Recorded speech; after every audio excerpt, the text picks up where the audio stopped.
The chapel was small and cold, and the bride stood entirely alone. Not a single person from her family had been permitted inside. The pews were filled with strangers dressed in silks and velvets, their faces hidden behind whispered words and gloved hands. She could feel their stares prickling against her skin like needles.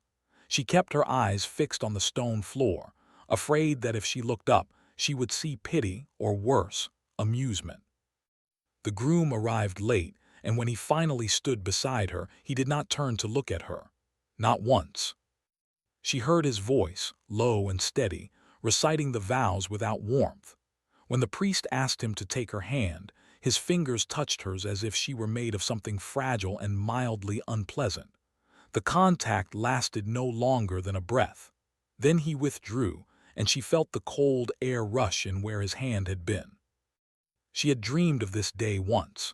She had imagined flowers and sunlight, her mother's tears, her father's proud smile. Instead, her mother was 3 years buried, her father stood outside the chapel doors forbidden to enter, and the man she was marrying clearly wished he were anywhere else in the world. Clara Whitmore became the Duchess of Ashcombe, without a single person smiling at her. At the wedding breakfast, the Duke did not sit beside her. He stood near the windows with a glass of wine, speaking quietly to a stern, older woman who glared at Clara as though she were a stray dog that had wandered into the dining room. No one spoke to Clara. Servants passed her without meeting her eyes. The food on her plate grew cold, and she did not have the strength to lift her fork. She understood then. She was not wanted. She was an obligation, a piece of paper signed, a debt collected. Her father had explained it to her 3 weeks before, his voice shaking with hope and desperation. The Duke of Ashcombe had offered to settle all of his debts, save the family shipping business, and restore their honor. In return, he required only one thing: Clara's hand in marriage. "He is a good man," her father had said, though his eyes would not meet hers. "A quiet man, powerful, he will protect you." But protection was not the same as affection, and as Clara sat alone at the long table, she felt the difference like a stone lodged beneath her ribs. The Duke's carriage carried her to Ashcombe Park that evening. He rode ahead on horseback, not beside her. She watched him through the carriage window, his back straight, his face carved from granite. She pressed her palm against the cold glass and wondered if she would ever feel warm again. Ashcombe Park was vast and gray, perched on a cliff overlooking the sea. The constant roar of waves filled every room, a sound that should have been soothing but felt instead like endless weeping. The housekeeper, a thin woman with sharp eyes, showed Clara to a suite of rooms in the east wing. The Duke's rooms were in the west. "His Grace takes breakfast early," the housekeeper said. "You will not be expected to join him." And that was all. Clara stood in the center of her new bedroom, surrounded by silk curtains and heavy furniture, and realized she had never felt more invisible. She was a duchess, and yet she was less than a ghost. The first week passed in silence. The second week brought rain. Clara wandered the empty hallways, trailing her fingers along the cold stone walls. She discovered a neglected library with books so dusty they made her cough, and a greenhouse with broken glass panes where dead plants crumbled into dust. The servants did not speak to her unless required. The Duke remained in his study, the door always closed. One afternoon, unable to bear the silence any longer, Clara dressed in a simple gown and walked down to the village. She thought perhaps she could be useful there. She could visit the sick, help at the parish school, do something to fill the hollow ache that had taken root inside her chest. But when she entered the village, the same coldness awaited her. People curtsied, stiff and formal, then hurried away. A woman pulled her child behind her skirts. The vicar's wife looked through Clara as if she were made of air. She returned to Ashcombe Park with her cheeks burning and her heart bruised. It was then that she realized the truth. The entire county knew why she was here. They knew she had been traded like cargo to save her father's business. They knew the Duke did not love her, and because he did not value her, neither would they. That night Clara sat by her window and listened to the sea crying against the cliffs. She did not weep. She had no tears left. Instead, she made a quiet decision. She would stop waiting. She would stop hopping for a kind word, a warm glance, a gentle touch. She would stop trying to earn affection that was never going to come. She was the Duchess of Ashcombe in name only. Very well. She would build a life within that narrow cage, and she would do it alone. The greenhouse became her sanctuary. She ordered new glass panes, fresh soil, seeds and cuttings from a nursery in London. The head gardener was reluctant to assist at first, but Clara did not ask for permission. She simply arrived one morning with her sleeves rolled to her elbows and began pulling dead vines from the trellises. By noon, her hands were blistered and her gown was ruined, but she felt something she had not felt in months. She felt alive. Weeks passed. The greenhouse began to bloom. Vines climbed the walls, heavy with jasmine and honeysuckle. Roses in shades of cream and pale pink opened beneath the glass ceiling. Clara filled pot after pot with lavender and rosemary, and the sharp, clean scent drifted through the east wing. She worked until her muscles ached and her mind went quiet. It was the only peace she had. She rarely saw the Duke. When they passed in the hallway, he nodded stiffly and continued on. She began to nod back with the same detached politeness, as if he were a stranger she vaguely recognized. She did not chase him. She did not linger outside his study hopping for a moment of his time. She stopped listening for his footsteps in the corridor. She stopped caring what he thought of her. And as the weeks turned into months, she began to feel something strange, a lightness, a freedom she had not expected. The pain was still there, buried deep like an old scar, but it no longer ruled her. She had built a world inside the greenhouse, a world he could not touch. One evening, as the summer light turned gold and soft, a visitor arrived at Ashcombe Park. A young man, scholarly and gentle-eyed, carrying a leather satchel stuffed with botanical drawings. His name was Simon Pemberton, and he was a botanist from Cambridge who had heard rumors of the Duchess's extraordinary greenhouse. He had written to request permission to study her collection, and she had granted it. Simon was nothing like the Duke. He was warm where the Duke was cold, open where the Duke was hidden. He listened when Clara spoke. He asked questions. He did not flinch when she laughed, too loud from surprise at one of his quiet jokes. He treated her as if her thoughts mattered. The first time he visited, they walked through the greenhouse for 2 hours, and Clara felt the muscles in her shoulders slowly unclench. The second time he brought her a rare orchid as a gift, his cheeks slightly pink as he presented it. The third time he stayed for tea. The servants noticed, the housekeeper noticed, and eventually the Duke noticed too.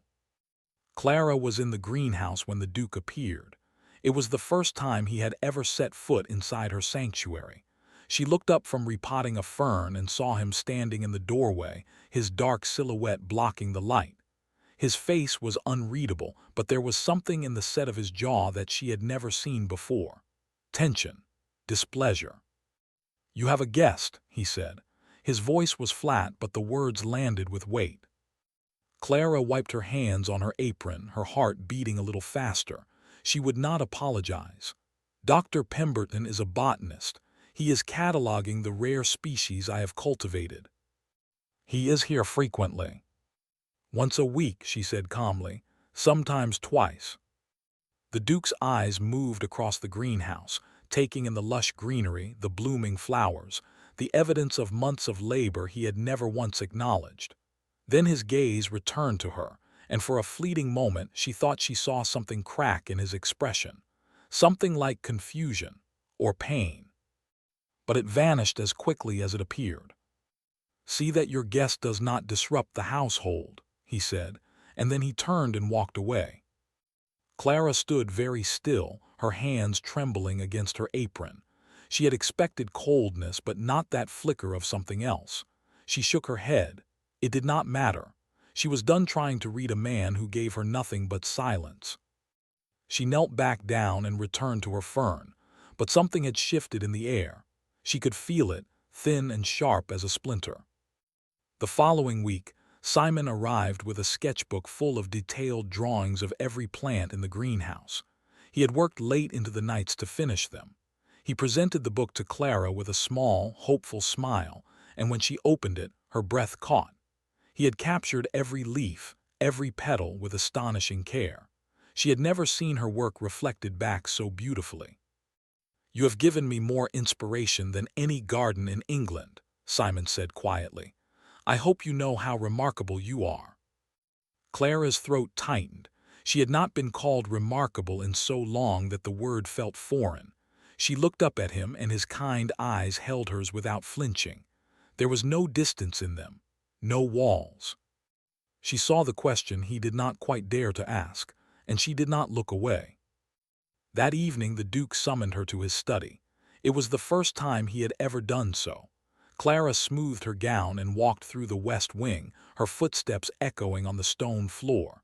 When she entered, he was standing by the fireplace, one hand braced against the mantel. He did not turn when she closed the door. "You are spending a great deal of time with the botanist," he said. His voice was low and careful, as if he were choosing each word with precision. Clara stood in the center of the room, her hands clasped in front of her. "Dr. Pemberton is a friend," she said. "He is assisting me with the greenhouse. He is assisting you with more than plants." The Duke turned then, and the firelight caught the sharp angles of his face. His eyes were darker than she remembered, shadowed with something she could not name. "Do you know what the servants are saying, what the county is saying?" Clara felt a cold prickling across her skin. "I do not listen to gossip." "They are saying the Duchess of Ashcombe has found a new companion, a man who is not her husband." He took a step toward her, and she forced herself not to retreat. "I have given you a title, a home, a life free from disgrace, and you repay me with whispers." Something inside Clara snapped, quietly, cleanly, like a thread pulled too tight. She lifted her chin and met his gaze without flinching. "You have given me a title, yes. A cold house, silent hallways, and a husband who has not spoken to me in 6 months. You have given me servants who are afraid to look at me. You have given me dinners eaten alone and nights spent listening to the sea because it is the only voice that keeps me company. You have given me nothing of yourself." Her voice did not waver. "Dr. Pemberton is kind to me. He listens when I speak. He sees me as a person, not a transaction. I will not apologize for accepting a crumb of warmth when I have been starving for it since the day we wed." The Duke went very still. The fire crackled in the silence. For a long, terrible moment he said nothing. His face was a mask, but his hands, she noticed, were clenched so tightly that the knuckles had gone white. Then he spoke, and his voice was barely above a whisper. "You think I have felt nothing." It was not a question. It was an accusation, or perhaps a confession. Clara could not tell which. She waited, her heart thudding painfully against her ribs. But he did not continue. He turned back toward the fire, dismissing her without a word. Clara stood there for another breath. Then she walked out of the study and closed the door quietly behind her. She did not let herself cry until she was safely back in the greenhouse, surrounded by the only things that had never wounded her. The days that followed were strange and heavy. The Duke did not leave for London as she expected. He stayed at Ashcombe Park, drifting through the rooms like a restless shadow. She caught him watching her several times, from windows, from doorways, his expression unreadable. She did not seek him out. She did not avoid him either. She simply moved through her days as she always did, tending her plants, walking the cliffs, reading in the library. Simon's visits became less frequent, not because she asked him to stay away, but because something in his gentle gaze had begun to feel like a question she was not ready to answer. She cared for him deeply, but caring was not the same as the fierce, aching thing she still carried in her chest for a man who could not love her back. One afternoon, while searching for a book in the library, Clara stumbled upon a hidden drawer in the Duke's old desk. The wood was warped, the lock long broken. She pulled it open and found a leather-bound sketchbook, worn and well-used. Curiosity flooded through her. She sat down on the dusty floor and opened it. What she saw made her hands begin to shake. The pages were filled with drawings of a young woman, dozens of them, sketches in pencil, charcoal, ink, the same face over and over, a girl with wind-tossed hair, laughing at the seaside, a girl reading beneath a tree, a girl standing at the edge of a country fair, her face lit by lantern light. The details were so careful, so tender, that Clara felt tears prick her eyes before she understood why. The girl was her. She turned the pages faster, her breath coming in shallow gasps. The drawings spanned years. Some were dated. The earliest was 3 years ago, long before the marriage proposal, long before her father's debts. The Duke had been drawing her from afar, capturing moments she did not remember, preserving a version of her she had never known existed. And on the final page, written in ink that had bled slightly as if the hand had trembled, were 4 words. I loved you first. Clara pressed her hand to her mouth. The world tilted. Every cold moment, every rejection, every lonely night, suddenly they meant something else entirely. He had loved her. He had loved her in secret from a distance for years, and he had never said a word. She closed the sketchbook and sat there, trembling, until the light began to fade. When she finally rose, her legs were unsteady. She walked through the house like someone moving through a dream, searching for him. She found him in the greenhouse. He was standing among her roses, his head bowed, one hand resting on the edge of a stone planter. He looked up when she entered, and for the first time since their wedding day, he did not hide his eyes. They were raw and red-rimmed, full of a pain so deep it stole her breath. You found it, he said. Clara held the sketchbook against her chest. Her voice came out thin and fragile. Why did you never tell me? He let out a breath that shuddered through his entire body. Because I was a coward. She stepped closer, the scent of jasmine and damp earth filling the space between them. Explain it to me. All of it, please. The Duke closed his eyes for a moment, and when he opened them again, the walls he had built around himself began to crumble. 3 years ago I saw you at a fair in Whitmore Village, he said. You were laughing with a child who had dropped her ribbon. You knelt in the mud without a thought for your gown and tied it back into her hair. I watched you for an hour. I could not look away. I drew you that night from memory, and I have never stopped. Clara's throat ached. She remembered that day dimly. She had not known anyone was watching. I learned your name, he continued. Your family, your situation. I told myself I would approach you properly as a gentleman should, but before I could, you became engaged to another man. His jaw tightened. A man named Harold Drake. Clara flinched. Harold had been charming, wealthy, and utterly false. He had courted her for 6 months, proposed in front of her father, and then vanished 2 weeks before the wedding, leaving behind a trail of debts and a broken engagement that nearly destroyed her family's reputation. She had never understood why he left. I investigated him, the Duke said, his voice turning hard. Drake was a gambler, a predator. He had ruined 3 other women before you. He planned to marry you, seize your dowry, and abandon you within the year. He had debts to violent men who would have hurt you to collect, so I acted.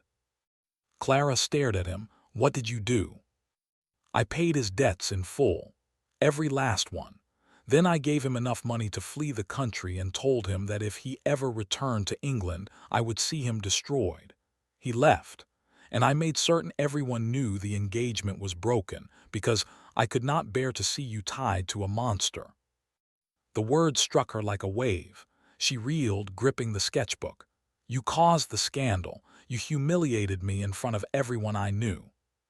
I know. His voice broke on the words. I knew it would hurt you. I told myself it was better than letting him hurt you more. But I did not realize how deep the shame would cut. I watched you suffer, and I could not comfort you because I was the one who had set it all in motion. I thought if I offered marriage quickly, I could restore your place in society. I thought I could protect you. You never told me, Clara whispered. You let me believe I was nothing but a transaction, a debt you collected. He took a step toward her, his face anguished. I told myself you would hate me if you knew the truth. I thought it was better to be cold than to be despised. Every time I looked at you, I wanted to tell you everything, but I saw the pain in your eyes and I knew I was the cause. So I stayed away. I thought if I kept my distance, you would eventually forget the hurt and find peace. I did not realize I was hurting you more. The tears she had held back for so long spilled down her cheeks. She was not angry, not anymore. She was exhausted and relieved and so desperately sad for the lost time, the wasted months, the lonely nights they could have spared each other. I stopped loving you, she said, her voice breaking. I stopped because loving you hurt too much. I stopped because I thought you would never love me back. His face crumpled. He reached for her hands and she let him. His fingers were cold and trembling. Is it too late? He asked. Have I lost you? She looked down at the sketchbook between them, at the evidence of a love that had been hidden for years, and she felt the last walls inside her heart begin to fall. I do not know how to trust this, she said honestly. I do not know how to open my heart again, but I want to try. I want to try if you will stay, if you will stop hiding. He pulled her gently into his arms, and she felt his whole body shake with the force of his relief. I will never hide from you again, he said against her hair. I will tell you everything. I will show you everything. I will spend the rest of my life earning the love I should have been brave enough to claim from the start. They stood together in the greenhouse, surrounded by the flowers she had grown in her solitude. And for the first time since she had walked down the aisle alone, Clara felt the cold inside her begin to thaw. It would not be easy. The scars would not vanish overnight. But as he held her, she realized that healing did not require forgetting. It required truth and patience, and the courage to let someone in after being so terribly hurt. Simon Pemberton visited one more time, a week later. Clara met him in the garden with honesty in her eyes. He saw it before she spoke, and he simply nodded, his gentle smile tinged with sadness. I knew I was only ever a friend, he said, but I am grateful to have been that. If you ever need me, I will come. He kissed her hand with great tenderness and walked away down the gravel path. Clara watched him go, and her heart ached, but it did not break. Some loves were not meant to last. They were meant to remind you that you were still capable of feeling. The season turned. Autumn painted the cliffs in shades of rust and gold. The whispers in the county slowly faded, replaced by a new rumor, that the Duke and Duchess of Ashcombe had been seen walking together along the sea path, his hand resting on the small of her back, her laughter carried on the wind. One evening, as the sun sank low over the water, they stood on the cliff's edge.